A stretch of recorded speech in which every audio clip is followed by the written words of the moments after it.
but we flew into Melbourne from Cairns last week, and it's funny. I've been flying for years now. I obviously had the last couple of years off, and I'd never heard anyone make a reference to the land that we're about to land on. But as we were coming into land, the air hostess jumped on the microphone saying, "Ladies and gentlemen, welcome to Melbourne. It's 23 degrees. We're going to be landing at about 10:05 a.m.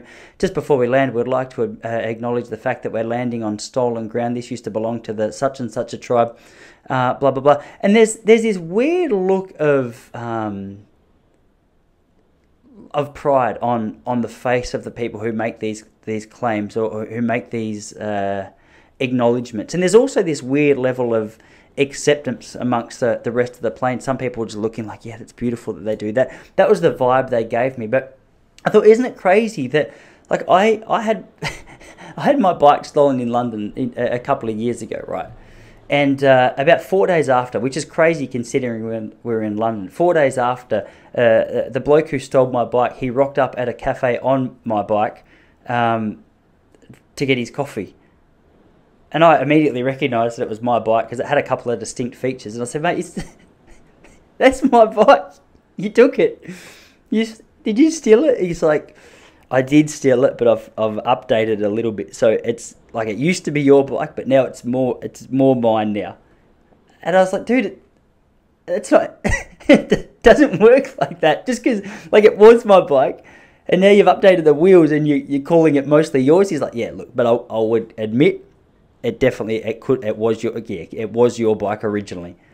I go, "Mate, I'm not sure what's happened here." He's like, "Look, I've acknowledged what you said. It's your bike, but now it's mine." I said, "Can I have it back?" He's like, "No, but I will admit that it was yours." I go, "Well, if you admit that it's mine, just give it back."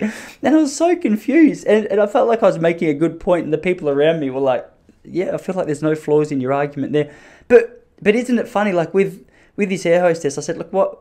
We just admitted that. Did you just admit it's stolen?" She goes, Yeah, it's stolen land." I go, "Shouldn't we give it back?" Like, "Nah, because when we stole it, it was just a billabong. Now it's it's a giant airport. Like, it's not a fair trade." I go, I know, but don't you think it's strange to me that, I don't know. Do you get what I'm saying? It's strange to me that, like, in the announcement, we're the thieves. And I was always told, first of all, don't steal. But second of all, if you make a mistake and you steal, like, when you come to your senses, just give it back.